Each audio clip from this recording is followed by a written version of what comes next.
Okay, a very good afternoon to all of you. This is our second program, and we've got a very unique guest today talking about climate and how it will affect future and current businesses. So this will be important for startups as well and people who are in the idea generation stage. So we've got Fergal McEntee, right? So I gave you a profile about him. So let's ask him about who he is and why he's here. Fergal? Angelo, thank you very much. Thank you for having me here. Very excited. Thank you for coming, actually. No, it's amazing to have you here.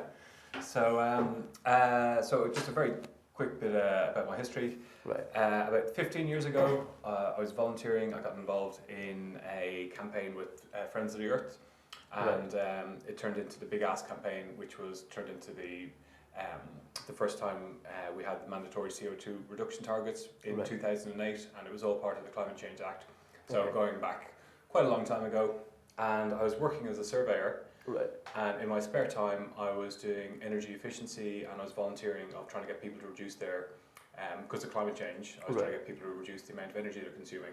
Right. And I learned then, back then about 15 years ago, of the dangers of climate change and the need that we had to move the whole economy to a renewable economy.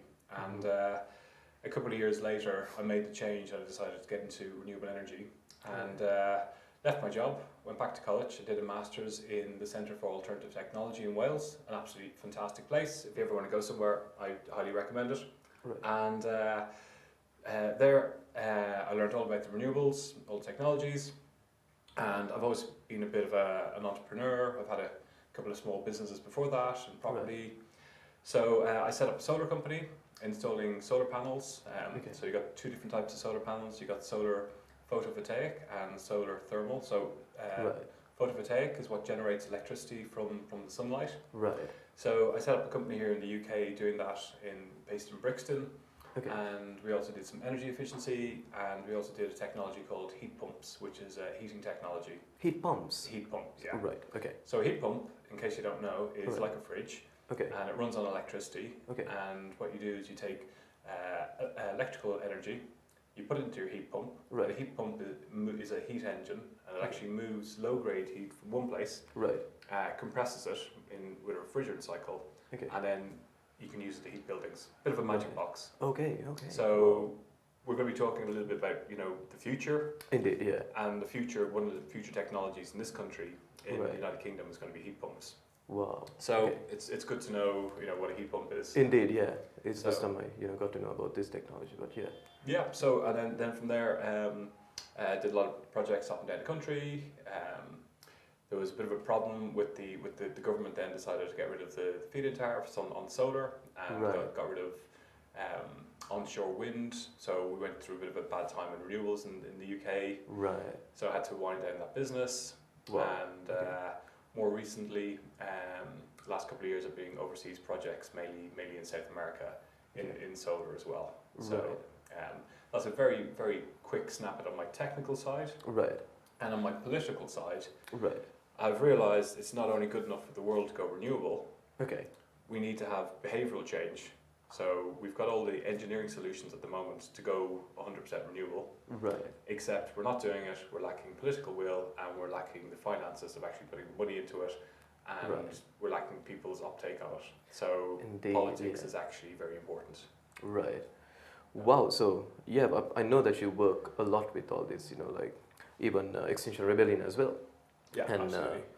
I know that you have this thing about climate change, basically. And whenever we have a chat, it's all about people's behaviors and how they can change this whole situation. So the first point that I wanted to discuss was, is climate change real? Why I'm asking this is, in so many interviews, people are talking about, if you're talking about climate change, then do you have a television in your in your room? Then can you even talk about it? But let's get to that point later on. But is climate change real? Some scientists say, it's actually there's no emergency right now. But most of the scientists say that there is an emergency. So is it real? Right, we're going to knock this on the head right now. Yeah. Climate change is happening right now It's affecting different parts of the world. We're having more storms. We can measure the sea levels are rising about 4 millimeters a year. 2019 has smashed all records. 2018, 17, 16, right back to 2000. They've been the hottest 17 out of the hottest 18 years on records. Okay, wow. We're seeing the biggest glacial ice melts we've ever witnessed.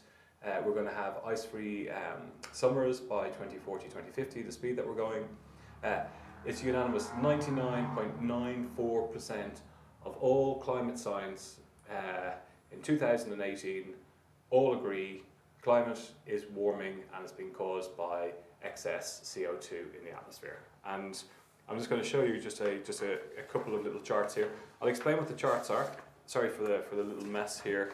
Oh, it's totally I've got going on. It's how I see all those charts. Yeah. Yeah. So what we've got here is I'm going to show you. This is this one here. So business as normal, right? So we've got a thing called we measure carbon in the atmosphere, and it's called CO2 or CO2 equivalent. So CO2 is carbon dioxide, and it's the main greenhouse gas that we're emitting, and the vast majority of it comes from fossil fuels. And fossil fuels are ancient stored sunlight. Sorry, if you can lift it up a bit, then it will be clear for the There audience. we go. Fossil fuels is ancient stored sunlight that the vast majority of it was produced between 110 and 130 million years ago, and through various different chemical, I won't go into it, have compressed and formed oil, gas and coal, and they're the main fossil fuels. And what we're doing is we are burning them, we're extracting them, digging them out of the ground, we're igniting them, and part of the byproduct is it gives us energy. So if we hadn't got the oil and gas and coal, our society that we have now wouldn't exist, okay? So since the Industrial Revolution, we discovered this absolutely fantastic form of energy. Right. And to give you an idea, 1 square centimetre of fossil fuel, of petrol, has 1,000 calories in it. Wow. Okay, so that much 1,000 calories, vast amount of energy, okay? As a species, we're addicted to it, we love it, it's given us everything that we're doing, and now we know by burning it, it's putting excess amounts of carbon dioxide into the air, which is trapping tiny bits of solar radiance, which is heating up the planet. Right. We are not arguing about this anymore. The argument and the debate now is what we can do about it, adaptation, how we're going to change our businesses, how we're going to change our living, what we're going to do here in the UK, what we're all personally going to do, and what we're going to do with international countries that are not doing what they should be doing, like the United States of America has recently pulled out of the Paris Accord. Australia, they're the government's a climate change denying government. Okay. So this is flying in the face of science. The science is indisputable. It's happening. We've got wildfires in California. Yeah. We've had wildfires in Brazil. The Amazon's burning. That's actually due to deforestation. Right. But we had fires in Siberia this year. We've had fires in Scandinavia. We even had a wildfire here last year in the UK. In the UK as well? Yeah. Wow. And we got floods. So the whole thing is floods, yeah. Unless it's actually physically affecting them, it's not going to affect them. It's going to affect every person in the world, and we've got a very small window of opportunity to sort this out. Okay, and we're talking, we have to get our global carbon budgets agreed at the next meeting. We have a meeting every couple of years, and it's called the COP meetings. Oh, right. And there's going to be one here in Glasgow next year. Okay. And it's a United Nations get together, and we set legally binding targets. Right. Well, we're trying to have them legally binding targets. Okay. And we need to get this agreements in place. So where we're heading is business as normal is this red line. Right. I don't know if you probably can't see it very well. I'll just point out. Business as normal, going up this way, is going to lead to 3.6 degrees of temperature rise. Okay, and we're using kind of like a mean average here, right? This is the CO2 emissions in the atmosphere. It's called parts per million. We can scientifically measure these very precisely. And 2 days ago, it's come out that greenhouse gas emissions are rising and they should be decreasing. Okay, right. And this is where we need to get to. Even if we stop today, we're going to have still a rise and then a fall. Okay? Right. And to put things into perspective in numbers, if you've got any questions, just ask me because I can go on. Of course, like yeah. this. The other thing is like you can ask questions, and we're going to answer the questions at the end of the show. Yeah, no problem. Okay. So, yeah. So to put things in perspective, this is where we are in 2016. Okay, globally, we've emitted 56 gigatons of carbon dioxide into the atmosphere. Okay, so this is the measurement, and they use carbon dioxide. They also count things like methane, and there's a couple of different gases, but the carbon dioxide is the main indicator that we're working on, right?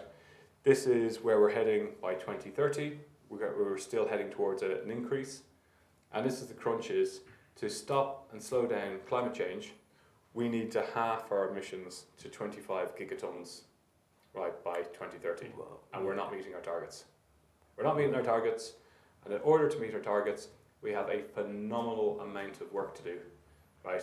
So that's, you know, Indeed, industry, transportation, our food, everything has to change, and also our business models. You know, Indeed, yeah. You know, and that's one of the main reasons we're here to talk about business models. Yeah. So is climate change real? Yes, it's very real. Indeed, it's very frightening, and it's actually affecting some of the poorest countries in the world at the moment. We've got the likes of Mozambique this year has had hurricanes. Wow. And the president of Mozambique has turned around and he's blamed the Western governments and saying, this is your responsibility because of climate change, you need to do something about it. And we've got countries like Putney in the Pacific who are literally, the sea levels are rising around them. They had every person in the country out, literally building walls trying to stop the sea levels rising, keeping the sea back. Indeed, So this is real. You know, we've got Bangladesh is going to be underwater. Here in London, if by 2050, if we keep on going, right, we're going to have the flood, the high level flood plains is going to be like about a third of London can be flooded. Wow. This is what I've read as well. You know, London could be flooded, like if they don't turn things around. Yeah, of course. Wow. We're living on a planet spinning in space. Yeah. We've got all our heads now these days. Everyone's wrapped up in technology. Everybody's, you know, doesn't think, you know, of the environment. We're not thinking the bigger picture here. Right. This is our wake up call. We're the first generation to really realize the situation we're in, and we're the last generation that can actually do something about it. That's you, me, you guys watching, you know, governments, everybody. You know, we're all in this together. Wow. It's kind of scary, isn't it? Like, some people don't understand, because emergencies can be like, personally, I feel that an emergency is where, you know, you get into an emergency, it's a very sudden thing. But in a crisis like this, it's a climate change, people don't feel that as much as a real emergency, like a personal emergency, something like that. So maybe that's why people don't understand that there is an emergency, because it's very subtle. It keeps changing, but people get used to the changes, isn't it? But at the end, it's going to be a massive disruption, and people don't understand that. But yeah. So on that point, it's like the analogy of, you know, I don't like to say it, but like having lobsters or like, you know, in a pot of boiling water. They started off cold and they got the heat up, and slowly the heat starts incrementally heating. Right. We are now the lobsters in the pot.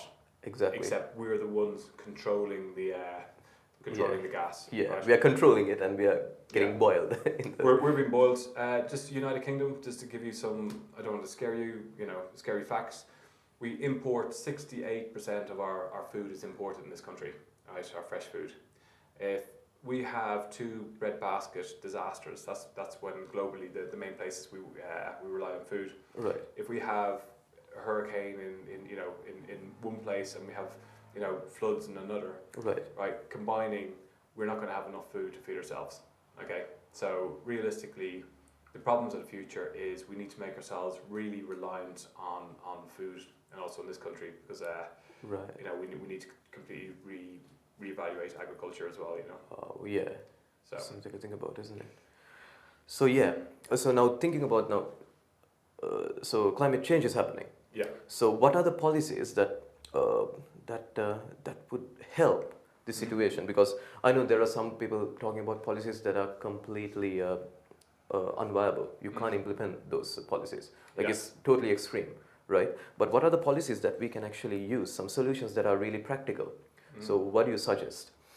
Okay, so we've got policies, we've got government policies, we've got local policies, we've got so taxation, right? Nobody likes taxation. Indeed. Well, no.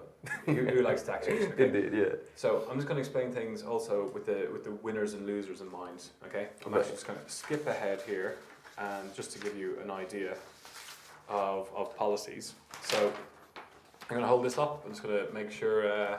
It Nice should gentleman be. outside can see if he gives us a thumbs up. It's good, yeah. Okay. So policies, I'm just going to show you this as an example, right? We need to go 100% renewable, the whole world. Right. Okay. We need to weave ourselves off hydrocarbons, which is fossil fuels, and go into renewable energy. So about 2/3 of all our emissions for the greenhouse gases Right. come from producing energy. Okay, Right. so we need to switch our energy production, that's both heating, transportation, our electricity, to renewable sources, right? So at the moment, we are getting roughly 80% of the world's energy is still coming from fossil fuels, right? And we've got enough coal in the ground to keep going for at least 400 to 600 years. So we're going to destroy the biosphere before we're actually going to sort out climate change. And just to show you where renewables are, only 3.6% of the world's energy is produced by renewable energy at the moment. So everybody hears about wind turbines, they hear about solar panels, they hear about these electric vehicles. Where we are realistically, if you add in hydroelectricity, which is also renewable, it's got some problems. Right. But you add in hydro and you add in renewable, okay, we're about like 10, 11%, okay? Right. So the problem here is the oil and gas industry. They have so much money, they're such a powerful at lobbying governments that they give big donations to governments, and policies get watered down, and we're not getting the strong policies that are needed. So there's going to be winners and losers. Right. And you think about winners and losers. Okay. If we have to decarbonise and wean ourselves off fossil fuels, the people who are going to lose out are fossil fuel companies, the people who invest in fossil fuel companies, Right. which you mightn't believe it is actually people like you and me. So through our banks, through our pensions, you know, they invest quite a lot of money into fossil fuel funds. Okay. Right. Okay. So we need to stop investing in fossil fuel companies. We need to stop giving fossil fuel companies tax breaks here in the United Kingdom. Last year they gave 10.5 billion in tax breaks, Right. mainly through VAT. Wow. So they gave more money in subsidies to oil and gas industry than they did to renewables. Okay, so and this is not just this country; it's so many countries around the world. It's very similar. So so one of the biggest policies that we need to change is taking away the power from fossil fuel companies. Okay, Wow. and also then taking away power from the investment companies.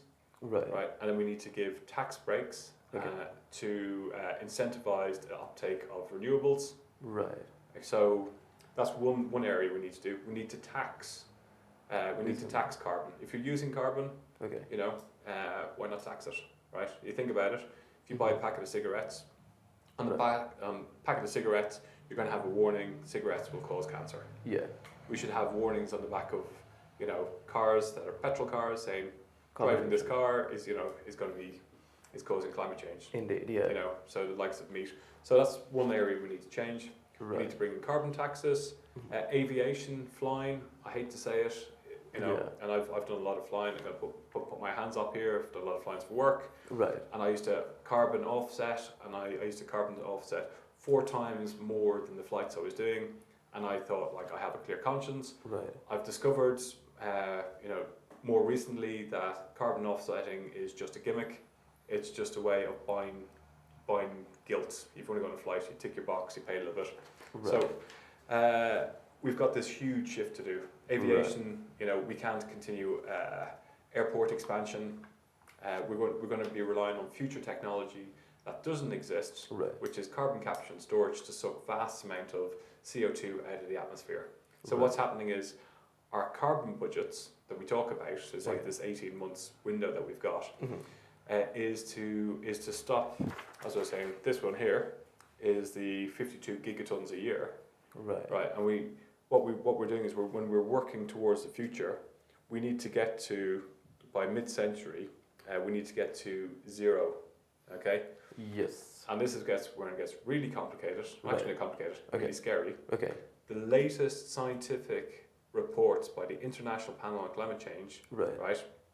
Scientists have warned we've got an existential threat to humanity Right. because we need to keep global warming below 1.5 degrees, and they have shifted the date to Right. 2030.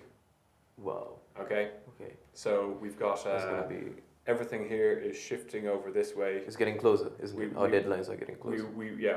And Wow. unless we sort out like our carbon budgets now, Yes. like heavy things that use lots of carbon, like manufacturing and steel and all these things, Right. they all have to be completely transformed. And it's not just our electrical Indeed. grid. So we have a lot of work to do In terms of bringing in these policies, isn't it? Yeah, and we've got an election coming up. Yes. Shameless plug, I'm standing for the Green Party in Putney, Roehampton and Southfields. And the main reason I'm standing is because of the ecological and climate emergency. And, my partner's from there, her family's from there. I know all my friends are living in the area. I want them to know that we need to act now, and we need to sort this out, and we need to get really strong policies in place. And the Green Party, Yeah. they've pledged to spend £1 trillion. Oh, right. That's a big number. Yes. One Yeah. 1 trillion. Wow. Okay. One Yeah. trillion pounds on tackling climate change in the next 10 years. Okay. Wow. And it's very bold. It's going to be the biggest building program since World War II. It's talking Right. about decarbonising all houses by retrofitting. Right. 21 to 26 million properties, different types of Wow. properties across the country. Okay. Decarbonising the grid, decarbonising the gas grid, Right. decarbonising transportation, Right. and we have to stop aviation. We have to slow down the aviation growth, and we have to have a frequent flyer tax on business people Right. who fly a lot. So Okay. I think Heathrow, 85% of people from Heathrow are frequent flyers, Right. and we have to tax them heavily Right. and discourage To people. reduce, yeah. And we need to have new ways of doing business. So instead Indeed. of flying over for a conference and flying over for a meeting, Right. we need to have new ways of having meetings. All the meetings and all that, yeah. There's great ways. There's Skype for meetings, and there's also Right. like future technologies. You can have holograms, and Indeed, yeah. we're That so- we can talk about it. Yeah, yeah. So- that's important. Yeah. we have a lot to do. Indeed. Yeah. Sorry. So. Okay, that's perfect. Mm. And now Mhm. we are gonna go for a short break, Oh, great. so we can have a glass of water Mhm. and get ready for the next session. Yeah. So guys, we'll see you in 5 minutes. Okay. Thank you very much.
Okay, so we are back again. Fergal, there are some questions actually.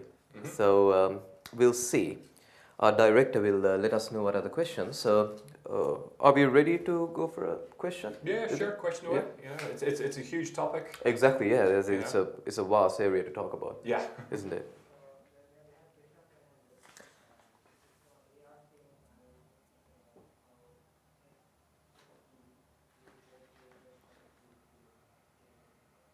Okay, so Gishan Fernando is asking a question as to how SMEs are going to cope with the policy changes because it's going to be sudden, right? Yeah. So how will these policy changes will affect these SMEs, especially small to medium-sized businesses? Will it be, will it be costly to change all those, usual ways of doing business? Well, it depends on the industry and the type of business that you're running. Right. Okay.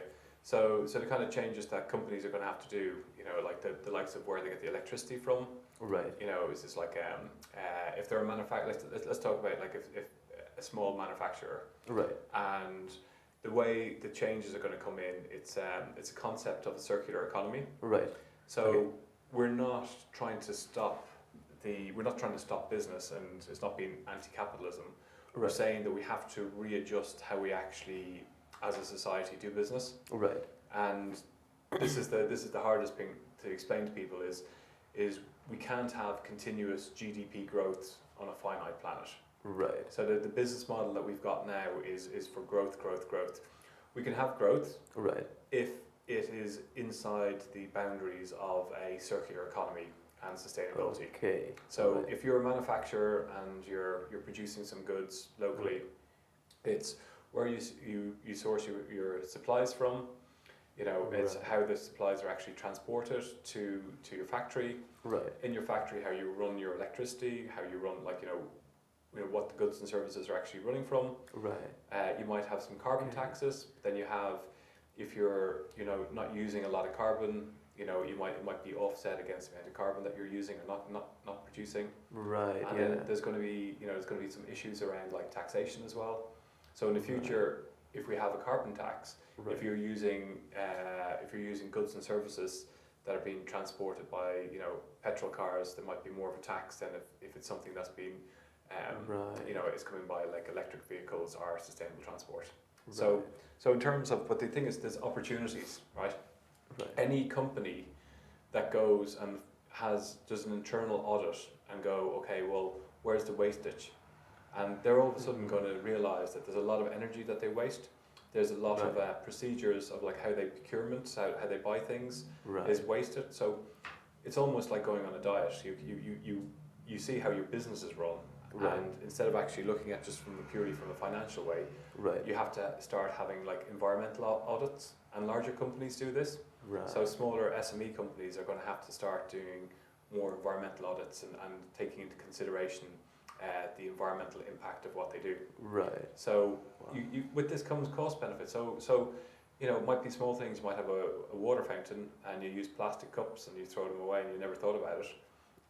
And then you think, well, all I have to do is I just switch that to glasses and I give one to each, my staff, and they wash it and they can reuse it basically. And they can reuse it. And it's like, batteries, we use disposable batteries, but we move to batteries that we can rechargeable. And if you've got a factory and you've got a roof space, the cost of solar is coming down so great now. It actually, you don't even need subsidies, where you could actually put solar onto your plant and you can produce a lot of energy from solar electricity and it goes straight into your factory. So all these small little things, it is going to upset your business, but it's going to help you run your business better. In the future, isn't it? In the long run. Yeah. Okay, that's hope Gishan got his answer. If you need more information, you can always write to us right now before the program ends. And the third point I want to talk about is, this is where I see everywhere, like when someone wants to talk about climate change, people say, oh, do you have an iPhone? Do you have a laptop? Do you have a TV in your home? So if you do, then they're like, okay, then you can't because you don't talk about climate change. I always thought that we can go ahead using technology. Like you don't have to burn your iPod or burn your television set. because there's a climate emergency. You can move forward with those technologies, right? So I just wanted to ask you the special point because I watched this program where Piers Morgan was absolutely thrashing these Extinction Rebellion people, representatives. They're like, oh, the first thing that what he was asking was, do you use a laptop? Do you have a television? But it doesn't matter, right? So this is personal attack. Exactly. This is what you do. That's what I felt as well. This is a personal attack. So the thing is, if we just rely on a personal attack for in getting away with your own guilt, we're never going to solve anything. Exactly. Yeah. It's never going to solve anything. We all have to. We are all carbon sinners, right? The only people who are not carbon sinners are people in very poor Central African countries. Without doing Malawi, anything. where the amount of energy that they're using is less than a ton or half a ton per person. Right. In some cases even less than that. So all of us, our lifestyle, the average UK person, we use about like 9 tons of CO2 a year. Okay? Right. That's transportation, food, travel, what we eat and drink, using the computers. Right. So we're all going to have a different footprint. Right. If you have more children, they're going to have it's going to be a greater footprint. Right. If you have a vegan diet, it's going to be it's a smaller footprint than a vegetarian. Vegetarian smaller than a meat eater. Right. So there's a whole hierarchy. So the thing is, it's very easy just to it's a pathetic argument. Right. And the thing is, we all have to say, and that's why I said at the start, I was doing overseas projects. Right. And yes, I've been in planes. And what we have to look at is we have to look at the system, right? Right. It's a system change that we need. We cannot have people here being able to go into a plane, paying £30 to fly to Malaga, right? Which is in a different country, right? And you can get flights for like 30 quid, which is absolutely crazy. Right. Yet, if you want to get a train from here to Scotland or here to Manchester, it's 250 quid. Exactly. This what we should be talking about. Yes. Not pointing the finger at people going, oh well, you ate a steak, so you're a hypocrite. Indeed, yeah. We're all hypocrites. Of course, no one can go zero. No one can go into that lifestyle where zero carbon with zero carbon emissions, right? Is undoable. You can't achieve. No, it actually can be done. Oh, is it? Only can be done. In fact, I'll show you. Just skipping around here. Oh, this is something important. This was a house that we put solar panels on. Right. And we put a air source heat pump, 28 kilowatt air source heat pump, and 10 kilowatts of solar. So this is completely zero. Well, it actually balances out by the amount of energy it produces throughout the year. It runs the heat pump. And then in the winter, obviously, we'll take electricity off the grid. But you work out is actually net zero. So we can build buildings for the future like this, and this is what we need to move towards. And we've got the technology right now, We have the technology, and on top of that, do you mind if I just skip around a bit? Oh, that's totally fine. Yeah. Yeah. So on top of that, then we have to also change, our eating habits, which is going to be quite hard. So I've got here this is Beyond Meat. Okay, right. So these are like, now we're getting products that are I was going to say synthetic. They're all like vegetable based meats. Right. We're also getting substitute. We're having things like insect burgers, right? Right. So we're having like ones made from crickets, ones made from like grubs. Right. And the thing is like people are, ooh, I'm never going to eat a cricket burger. It's funny enough when you said this about burgers. I recently was at Brixton, and one of my friends were like, "You should try this burger." I was like, "Well, what is it?" It's just try it and let me know how it tastes. Yeah. Tasted brilliant. I'm a huge fan of meat. I mean, I eat a lot of meat. I couldn't tell the difference, and it was amazing. And she was like, "It's a plant-based burger." And she was like, it's one of the best one of these. And so that's something that you should check it out. Yeah, shameless plug for these guys, Beyond Meat. Google them, see what they're about. Yeah. This is what we're talking about. These are like, those are some changes that you can do personally as well, isn't it? Yeah. These are without just talking about, the government should be doing this, but no. once you start it in a personal way, Yeah. we can make a change. Yeah, Isn't it? absolutely. I've pledged not to fly in 2020, Oh, right. and it's already causing problems because I'm supposed to go on a business trip, Okay. So that's gonna be, yeah. and I'm just going, well, let's see if we can work around it. Right. Okay. And the thing is, and also I was supposed to go to a friend's wedding, and I said I can't go to that. It's in Right. South Africa, so It's gonna be, yeah. already I'm making huge changes, and I explain it to them, and they're going, fine, we understand. Right. Yeah. I'm going back to Ireland this year, Christmas, training boat. Right. So I'm trying to practice what I preach. It's Yes. very hard. It's going to be hard for everybody, but we need to get system change where we need to have sustainable, cheap public transport, or even free. Some places are giving free public transport in some cities across Europe. Okay, and the concept is we need to get people out of cars, we need to get people out of planes, and we need to give them an alternative. And the alternative has to work, has to be efficient, and it has to be affordable for everybody. Okay, so these are the system changes that we need, and only these can come from central government. The government's going to have to take control, so we have to have laws in place. To get these laws in place, we need to have the politicians that support these law changes, and the actual cost it's going to cost a lot of money. So the public need to get behind the politicians. So whoever you're voting for with election coming up, obviously I'd like you all to vote green, but realistically I know that's not going to happen. So it's your job as a voter to talk to every single person who's standing as MP and say, what are you going to do about the climate emergency? Are you going to support sustainable transport? Are you going to, push in the hard changes that are needed? Indeed. Yeah. That's important, isn't it? Very important. Really important. Just one small point on, a lot of things come back to, when I talk to people, they say, well, what about China? Right. Yeah. What about India? Oh, that's a really what important. about, and again, it's these kind of deflective things, and right. we need to keep pressure on China. Right. We need to keep pressure on America. In fact, actually, I think China and Russia have met their CO2 reduction targets. Okay. China as well. China has, right? But the thing is, we have to look at where the bar was set. So I think the bar for them was actually set a little bit too low, and also for Russia. Right.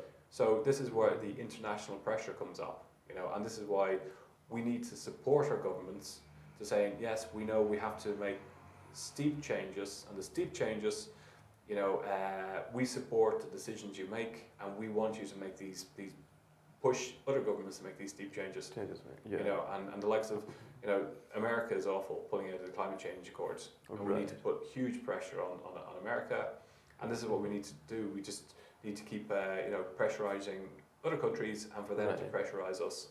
Exactly, and this is not a national issue. This is a global issue, isn't it? Global. All the countries have to get together, be together, and start implementing these policies. Absolutely. Focusing on climate change, isn't it? Yeah. So yeah, and the next thing I'm gonna talk about is businesses. Yeah. What does it what will these policies, will these climate change issues, and how will it affect businesses? So I'm going to start off with a talk that I heard from Natalia Kalman, who's a futurist, and she was talking about like we spoke about the other day, like these holograms. Yeah. Instead of flying for a business meeting, you can use those kind of new technologies to have a meeting and then close a meeting basically, rather than flying. Yeah. So touching on the previous point that we were talking about technology and how we can move forward. Yeah. So can we use these new technologies to implement new strategies? Look, we're 21st century. Everyone's got an iPhone, everyone's got a computer, everyone's switched on. Right. Even in developing countries, and I've worked in developing countries, right, and looking at putting in solar in places where there's no grid, and you're putting in a microgrid, so you put in enough panels with a battery to keep the houses and the community going, and different parts of Africa, we've looked at this as well. The amazing thing is everyone's got a mobile phone. Even people when they got no access to grid electricity, or even running water, they've got a phone. Right. So we're living in this connected world. Right. And the thing is, I'll skip around again. So things for the future, what you're talking about, like hologram meetings. Right. These are the changes that we need. We need technology to be moving along with. Right. You know, it's part of the problem, but also part of the solution. You know? Right. Yeah. Also, we shouldn't be changing our phone every year or two. We need to be getting phones that we can repair. Exactly. Yeah. They use vast amounts of energy. Rather than throwing it away and just getting a new one, isn't it? Yeah, you know. So my latest phone I got 2 days ago was actually a smashed phone, and I went and got it repaired for 50 quid. Oh right. Okay. And it's brand new. It looks like brand new. You go in the back, it's all battery. Right. It works absolutely fine. You can even get. This is a mind change. So we're talking about like what what are things going to look like in the future?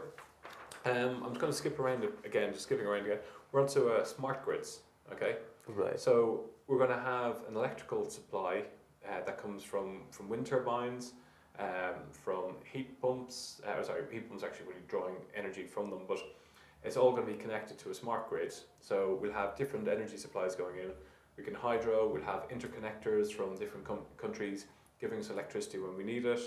There's going to be intermittent supply. So the sun doesn't shine all the time. We know this. Indeed. It's not windy all the time.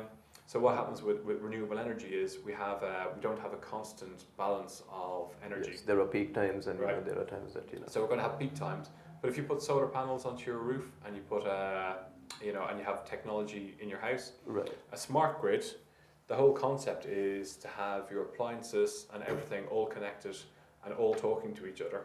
Okay. So when there's a peak demand of electricity, we can have our freezers will switch off. We don't need our freezers running 24 hours. Right. We don't need our fridges running 24 hours. Right. If you've got electric vehicles plugged in, your electric EV vehicles plugged in, and if there's if we need excess energy, it stops the charging.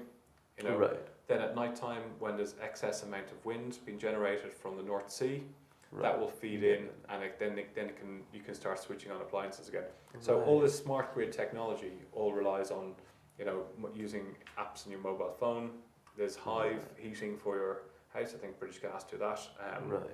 And you can buy this. You can connect to your phone, and we need people developing like different technologies and different apps that work in association with smart technologies. So that's one thing. And this is on the grid. So just to talk about this one, we've got our homes, we've got our factories, we've got where we're getting our energy from, and it all connects together. Right. This is a nationwide system or like a global system? Are you talking about? So at the moment it's nationwide. It can be global wide as well, isn't it? Well, moving to the future, we're talking about having supergrids. Right. And supergrids with actually big interconnectors connecting here to Iceland, all around the North Sea, going down as far as North Africa. This is concept stage at the moment, so it's been shelved. But there is concepts for actually engineering solutions. We could get an area the size of Wales covered in North Sahara in solar panels, in concentrated solar panels and ordinary solar panels, and we could power Europe. Right? Indeed, yeah. And this all is all technology based. So there's going to be. So I think this particular graph is very important for people who are in this idea generation stage as well, isn't it? Because now the world is moving towards renewable energy. Renewables, so if you have an idea about starting something that will help the renewable energy industry, then go for it. That's the best idea ever. Yeah. Right now, like I always talk about this particular example where if you invent an engine, internal combustion engine that uses petrol, which is like 85% efficient, and it won't be a good business right now because in the future, in 5-6 years, we will be selling less internal combustion cars. Right, but I'm sure it's going to be an amazing invention, but it's not going to be a great business. So you have to think about those when you start thinking about in this when you're in this idea generation stage and when you're thinking of starting a business. Not every good idea is a good business idea. See, I think these kind of discussions will help you, as if you're a student or a person who wants to start your business, to think of ideas, to think of the future. And focus on the future and start a business. And if you're a small to medium-sized business, as Gishan, one of our viewers, was telling us, think about the future. Focus on all these new policies, these carbon emission ratings, and what are the government actually doing, and what will be done in the future, and focus on those, and then make changes, isn't it? No, absolutely, absolutely. Talk about small businesses again. So we've got everybody understands about like kind of renewable energy because you hear about it, but that's only one small. Well, it's a huge part of the solution, but you know, So, small portion. small portion of, you know, if you're living in a city, you can't build wind turbines floating in the North Sea. Yeah. You can't build big power plants, and it's not going to, you know, it's not going to mean very much to people. But if, let's say, you have a website, you know, design business, you can look then and see where you source your energy from. You could source it from, like, you know, like Ecotricity or Good Energy, one of the companies that actually produces 100% of their energy from renewable sources. Right. Then you can put that onto your website and you go, well, you know, we use 100% energy from sustainable sources. You can look where you your paper, you know, it's right. from a sustainable forest, and we recycle 100%. You can also then put that we use servers that offset the amount of energy. Right. Servers use vast amount of energy, you know. Yes, that's whatever, because it always runs 24/7, and it's really power hungry as well, isn't it? Really power hungry, you know. Right. And you need to look at places like, okay, who's my server? How do I store my data? You know, it's not just me, but it's my supply chain. You go the whole way down your supply chain, and I'm only going to use ethical sources. I'm only going to use companies that have a very good environmental record. Right. And you set very strict criteria in place, and you tell your customers about it. You go, this is what we, you know, this is the service that we provide, and not only that, we're also conscious of our impact. And then you revise that every 6 months, so you just have a policy in place and making sure, like, how can we make that better? Right. And so that's one example, like, you know, for something in the service industry. Also, people in finance as well. You can look at, you know, what you're financing. Is it, you know, where the money is going? You know, people who are in the financial world have like quite a lot to answer for as well. Right. You know, go, well, actually, is it going to ethical investments? I discovered in Wandsworth that my council invests 137 million of the pension fund in fossil fuel industries. I was not happy about that. I've written to them numerous times. I think they're making noises about divesting. They also invest in tobacco industry, which is not acceptable. Right, yeah. And, you know, so it's almost like it's housekeeping. You think, well, what could I do as a business and as a person? And I'm just going to give you an example. Perfect. Yeah, yeah. So we're talking about transportation. I've just made a big, huge mess with like yeah. Yeah. If you can find it, it's like saying, if you want to come up with examples. And we're talking about transportation, okay? So I don't know if you can zoom in here, right? We'll see where the... Yeah, so...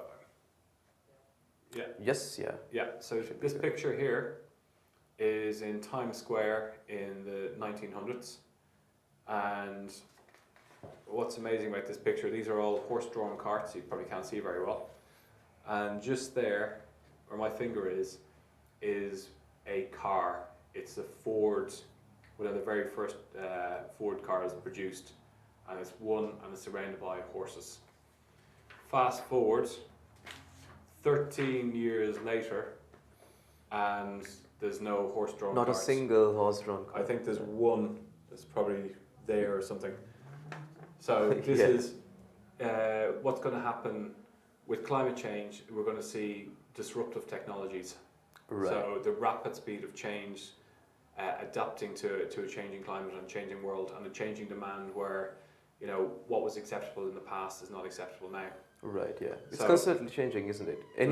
You know, even at this stage, it was changing. So businesses should be focusing on those changes. Focus on the change. They can't be like, oh, it's not going to change. Like, look what happened to Kodak, right? Yeah. They didn't want to change, and then the new sensor came up and took over the industry. Well, interesting about Kodak. Yeah. I don't know if you know this. Right. Kodak were the company that actually developed digital photography. Really? Yeah. Wow, that's something. Yeah. So we had to like talk about this on another day, isn't it? So they scored the biggest own goal in the history of business, you know. Wow. And they didn't capitalize on it. Right. You know? Yeah. So just bear this in mind. Okay, the speed of change that was 13 years, and it went from horse-drawn carts to cars. Right. Fast forward to 2019, and. Okay, I've been informed that we are running out of time as well. Oh, are we? So we'll try to wrap this segment out. So, yeah, here we go. We got this is we're looking at. Is that a Tesla? These here are electric UPS delivery vans. Right. Okay, And so we're going electric, EV. Right. We're going to be moving towards, we're trying to get like hydrogen cars. So there's a bit, we don't actually know if we're going to have hydrogen or electric, which is going to be dominant. Yes. We haven't got enough raw materials to replace all the cars in the world. Right. I don't think it's a solution. I think we need sustainable transport. I'm going to bring you up to one of my favourite, sustainable transport here in London. We've got this new business called Pedal Me. Right, Pedal Me, right? Yeah, I'm going to give them a shameless plug. Right. And what it is a company for moving people and goods around urban areas. Right. And they do it very quickly, and they're electric bikes. Okay. So you park pedal up to a certain speed, and then the electricity takes over, and then you can actually add a bit of extra pedal power to it. Wow. So here's one of the bikes. You can carry 2 passengers at the front, so you have a Pedal Me app.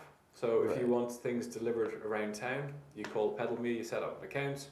Yeah, check it out. Just go check out the app. Check it out. You know, these guys are fundraising, and if you get enough Pedal Me and our equivalent types of cargo bikes in London, you can almost have it like the same service as Uber. Yeah, I think it's important to help these guys out, help these kind of businesses out. Because they're doing something different, isn't it? Yeah. And helping the environment in the process. We don't need to replace all petrol cars with electric cars. Right. You know? Yeah. If we have good roads that we can all cycle on, I think most people would prefer to cycle. And people don't because of safety, or they don't want to lock their bikes. Right. But if we have nice, clear roads and way of the future. Okay, so we are going to go for another quick break, and we are going to answer some questions. We've got so many questions right now, so we'll try answering most of them. Okay.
Okay, we are back again, and we've got a lot of questions. And thank you for all the questions, first of all. And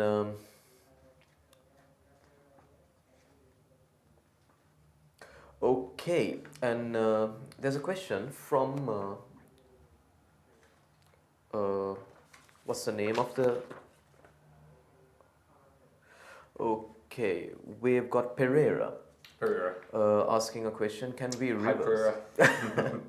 So Pereira wants to know whether we can reverse the effects that we had on the climate within these years. Yeah. Can we reverse it, or is it something that we can reduce or?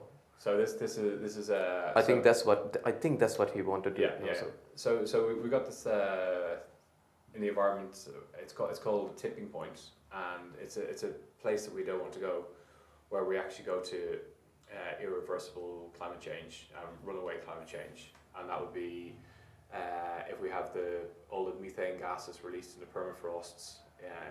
There's enough to for 5, 6, 7 degrees of warming, which is end of pretty much all life. Wow. So this is the good news is we're working with the best science in the world. We're talking about like thousands and thousands of environmental scientists and climate scientists, and everybody's working together to come up with plans. And that's what the International Panel on Climate Change is. So in order to slow down climate change, that's why we need to get off fossil fuels as quick as possible. And not only that, we need to also plant millions of trees, billions of trees, actually trillions of trees. One estimate, we need to plant 4.4 trillion trees in the world. So we need to, and that's something that can start right now. I know places like India have been really good at it, certain African countries, also China, they've been planting vast amount of trees. So that's one way of naturally getting carbon out of the ground, out of the atmosphere, is trees. Trees absorb vast amount of carbon. So we need to be focusing on that. We need to be focused on rewilding as well. And it's a concept of like letting like grass go wild and things in our in our parks and cities having livable walls. So the short answer is, can we reverse it? Yes, but it's going to take 20, 30, 40 years for the curve to go up and then to come back down again. So it's technically possible. We need to get the policies in place, and we need to go out there and get planting. Wow. Yeah. All right. Hope you got your question. Got the answer for your question. And the next question, we've got Dulisha online, and you get the question. Yeah. Hi, Dulisha.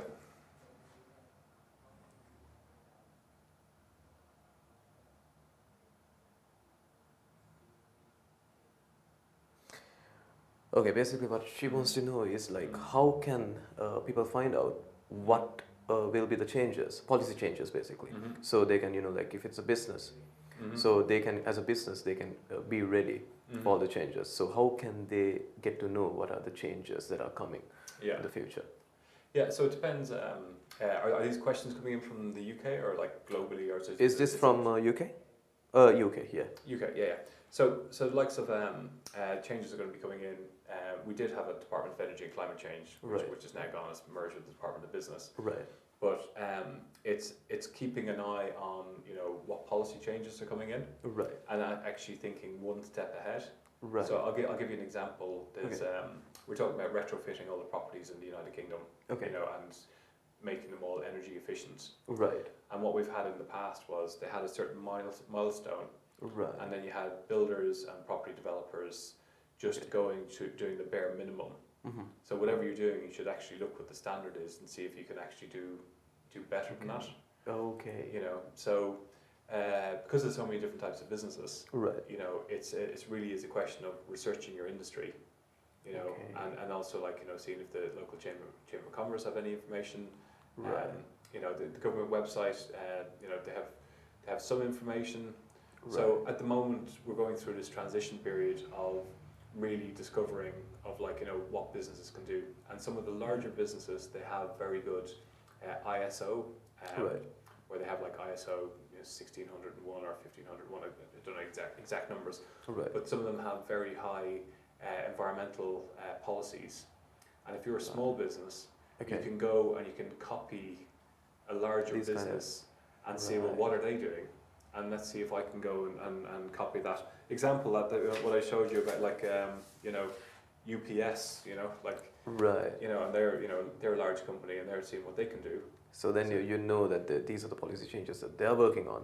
Yeah. These are the changes that they're doing. Yeah. So, maybe you can implement some of those ideas. And go better. Yeah. Go better, go bigger, and then tell your customers that you're actually, you're doing it twice as better than, And it's a good thing for, I always say, like big corporations, they take time to change. Yeah. Small to medium-sized businesses, you can change easily. Yeah. Faster than big corporations. So I think that's important as well. I think so many scholars are saying that big corporations might, they're heading towards a downfall because of the sudden changes that are happening right now. Yeah. So small to medium-sized startups, they'll be ahead of all the big companies in terms of these changes and technology changes, all these, in the renewable energy market and all these system changes. Yeah. That's what I've heard as well. So just keep informed. Just Right. keep. There's not one place you can go to the answers. right. This is bigger than that. You know. Yeah. So. Just, Always do your research, isn't it? Yeah. Yeah. Right. Okay, there's another question.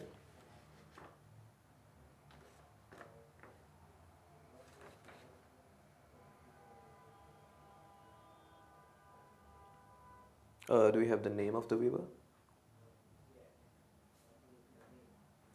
Naveen. Okay, so there's another viewer called Naveen who wants to know whether what will happen if these recommended changes, let's say, it doesn't happen. Yeah. What will be the worst case scenario? Um, Yeah, will the economy collapse? Will the I don't want to work. this is going to be a scary I don't want to question talk. to I don't want question to to talk answer. worst case scenarios, but listen. Let's be honest here. I've been doing this quite a long time. Right. I've read quite a lot, Right. and we're failing our targets at the moment. So we've got this big wake up call to tell our government and all the governments around the world, like we need to really wake up. So to give you an idea, we're heading towards business as normal is 3.6 degrees of warming. If we're 1.5 degrees of warming, okay, to give you an idea, we're going to have in London, we're going to have flooding in London. When you have high tides and heavy rain at a certain time, Right. we're going to have a chance of that happening 1 to 10 times a year. So it will affect the economy as well, isn't it? Like, So if it's 2 degrees, the sea levels are going to be higher. If it's 3 degrees, we're reaching the stage where 3/4 of the land on Earth are going to be uninhabitable. So that's going to be 3/4. Yeah. So Wow. anything below pretty much, southern France. Wow. So it's the temperatures are going to be so extreme. We're already seeing like It's absolutely extreme temperatures. Also the breakdown that once we get into unknown territory once we go above 2 degrees, and we're talking about like, so we're seeing these huge changes in the stratosphere. Okay, so after 2 more degrees, like there's no indication as to how it will affect the. We don't know. So 2 degrees, climate. we could have.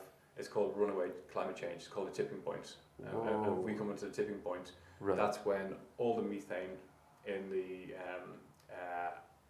tundra region is released. Right. And methane is 28 times more powerful as CO2 as a gas than CO2. Yeah.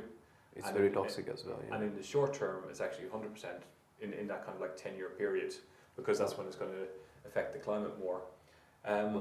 If we catch up with sea levels to we're at 416 parts per million of CO2 in the atmosphere. Right. So the last time we were at those levels was about at least 3 to 5 million years ago. And sea levels were 60 feet higher.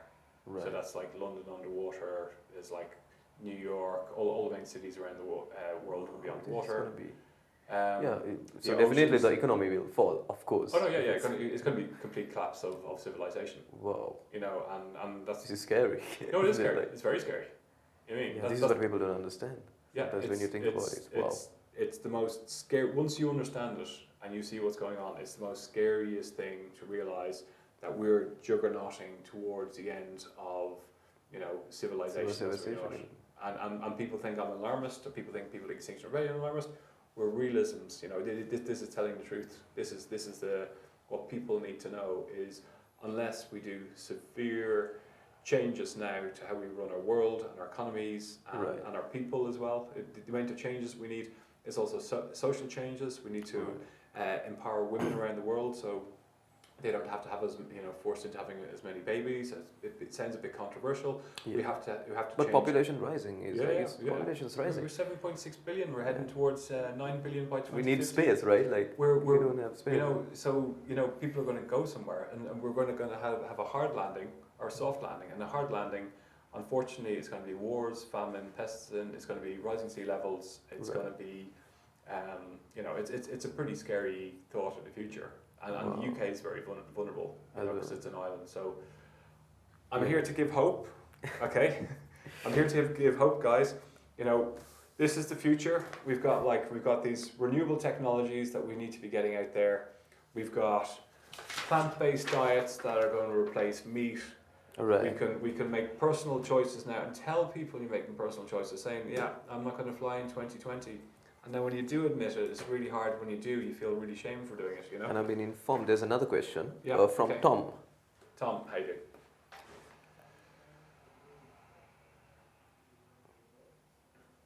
Yeah.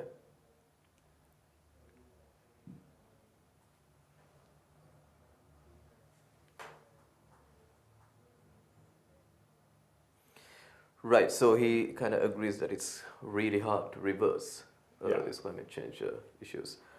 And the thing is, what if the world economies come together and come up with solutions? So it's more like, is it like a question or a suggestion?